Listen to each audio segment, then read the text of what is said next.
जय माता दी। स्वागत है आप सबका आपके अपने चैनल ज्ञान समाचार में।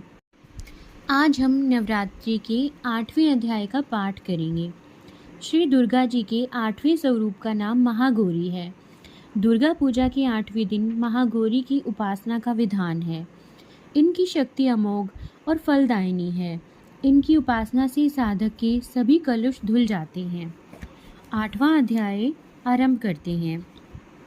श्री मार्कंडेय जी बोले, चंड और मुंड नामक दैत्यों के मारे जाने और बहुत सी सेना का संहार हो जाने पर दैत्यों के राजा प्रतापी शुंभ के मन में बड़ा क्रोध हुआ और उसने दैत्यों की संपूर्ण सेना को युद्ध के लिए प्रस्थान करने की आज्ञा दी। वह बोला, आज उदययुध नाम के 86 दैत्य सेनापति अपनी सेनाओं के साथ युद्ध के लिए कूच करें। कंबू नाम वाले दैत्यों के 84 सेना नायक अपने बलाबल के साथ यात्रा करें। 50 कोटि वीर्य कुल के और 100 धौम्र कुल के असुर सेनापति मेरी आज्ञा से सेना सहित कूच करें।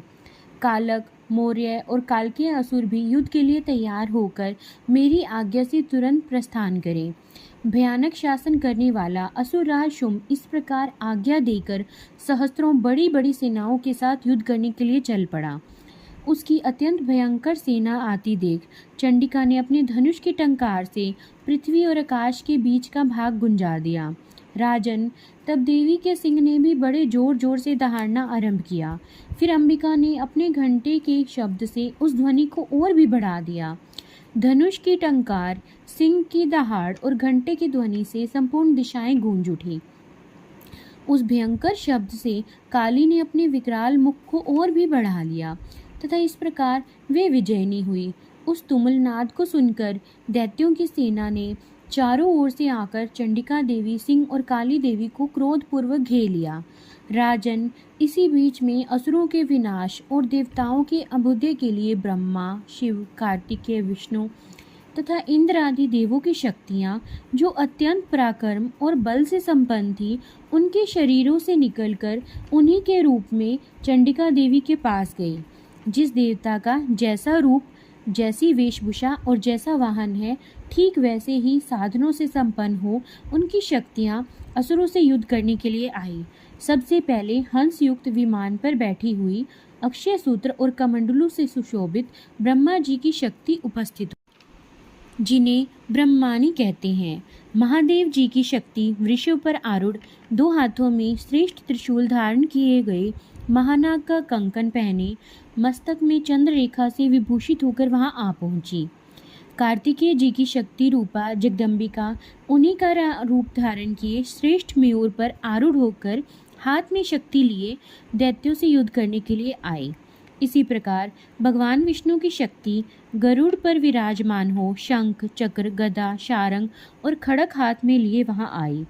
अनुपम यज्ञवारा का रूप धारण करने वाले श्री हरि की जो शक्ति है, वह भी वारा शरीर धारण करके वहां उपस्थित हुई। नारसिंह शक्ति भी नरसिंह के समान शरीर धारण करके वहां आई। उनकी गर्दन के बालों के झटके से आकाश के तारे बिखरे जा रहे थे। इसी प्रकार इंद्र की शक्ति वज्र हाथ में लिए गजराज ऐरावत पर बैठकर आई। उनके भी सहस्त्र नेत्र थे। इंद्र का जैसा रूप है वैसा भी उनका ही था। तदंतर उन देव शक्तियों से घिरे हुए महादेव जी ने चंडिका से कहा, मेरी प्रसन्नता के लिए तुम शीघ्र ही इन असुरों का संहार करो। तब देवी के शरीर से अत्यंत भयानक और परम उग्र चंडिका शक्ति प्रकट हुई, जो सैकड़ों गिदड़ियों की भांति आवाज करने लगी थी। उन अपराजिता देवी ने धूमिल जटा देने वाले महादेव जी से कहा, भगवान, आप शुंभ निशुंभ के पास दूत बनकर जाइए और उन अत्यंत गर्वीले दानव शुंभ और निशुंभ दोनों से कहिए, साथ ही उनके अतिरिक्त जो भी दानव युद्ध के लिए वहां उपस्थित हो, उनको भी ये संदेश दीजिए, दैत्यों, यदि तुम जीवित रहना चाहते हो तो तुम पाताल को लौट जाओ। इंद्र को त्रिलोकी का राज्य मिल जाए और देवता यज्ञ भाग का उपभोग करें। यदि बल के अभिमान में आकर तुम युद्ध की अभिलाषा करते हो तो आओ, मेरी योगिनियाँ तुम्हारे कच्चे मांस से तृप्त हों। चूँकि उन देवी ने भगवान शिव को दूत के कार्य में नियुक्त किया था, इसलिए वह शिवदूती के नाम से संसार में प्रसिद्ध हुई। वे महादैत्य भी भगवान शिव के मुंह से देवी के वचन सुनकर क्रोध से भर आए और जहाँ कात्यायनी विराजमान थी उस ओर बढ़े। तदंतर वे दैत्य अमृष में भरकर पहले ही देवी के ऊपर बाण, शक्ति, उत्कृष्टि आदि अस्त्रों की वर्षा करने लगे। तब देवी ने भी खेल खेल में ही धनुष की टंकार की और उससे छोड़े हुए बड़े बड़े बाणों द्वारा दैत्यों के चलाए हुए बाण, शूल, शक्ति और फरसों को काट डाला। फिर काली उनके आगे होकर शत्रुओं को शूल के प्रहार से विदीर्ण करने लगी और उनका कचूमर निकालती हुई रणभूमि में विचरने लगी। ब्रह्माणी भी जिस जिस ओर दौड़ती उसी उसी ओर अपने कमंडलू का जल छिड़ककर शत्रुओं के ओज और पराक्रम को नष्ट कर देती। महेश्वरी ने त्रिशूल से और वैष्णवी ने चक्र से और अत्यंत क्रोध में भरी हुई कुमार कार्तिकेय की शक्ति से दैत्यों का संहार आरंभ किया। इंद्र शक्ति के वज्र प्रहार से विदीर्ण हो सैकड़ों दैत्य दानव रक्त की धारा बहाते हुए पृथ्वी पर सो गए। वराही शक्ति ने कितनों को अपने थुथुन की मार से नष्ट किया। दाढ़ों के अग्रभाग से कितनों की छाती छेद डाली और कितने ही दैत्य उनके चक्र की चोट से विदीर्ण होकर गिर पड़े। नारसिंगी भी दूसरे दूसरे महादैत्यों को अपने नखों से विदीर्ण करके खाती और सिंहनाद से दिशाओं और आकाश को गुंजाते हुए युद्ध क्षेत्र में विचरने लगी। कितने ही असुर शिवदूती के प्रचंड अट्टहास से अत्यंत भयभीत होकर पृथ्वी पर गिर पड़े और गिरने पर उन्हें शिवदूती ने उसी समय अपना ग्रास बना लिया। इस प्रकार क्रोध में भरे हुए मातृगणों को नाना प्रकार के उपायों से बड़े बड़े असुरों का मर्दन करते देख दैत्य सैनिक भाग खड़े हुए। मातृगणों से पीड़ित दैत्यों को युद्ध से भागते देख रक्तबीज नाम का महादैत्य क्रोध में भरकर युद्ध करने के लिए आया। उसके शरीर से जब रक्त की बूंद पृथ्वी पर गिरती तब उसी के समान शक्तिशाली एक दूसरा महादैत्य पृथ्वी पर उत्पन्न हो जाता। महाअसुर रक्तबीज हाथ में गदा लेकर इंद्र शक्ति के साथ युद्ध करने लगा। तब इंद्र ने अपने वज्र से रक्तबीज को मारा। वज्र से घायल होने पर उसके शरीर से बहुत सारा रक्त टपकने लगा। उसके शरीर से रक्त की जितनी बूंदें गिरी उतने ही राक्षस उत्पन्न हो गए। वे सब रक्त बीज के समान ही वीर्यवान, बलवान और पराक्रमी थे।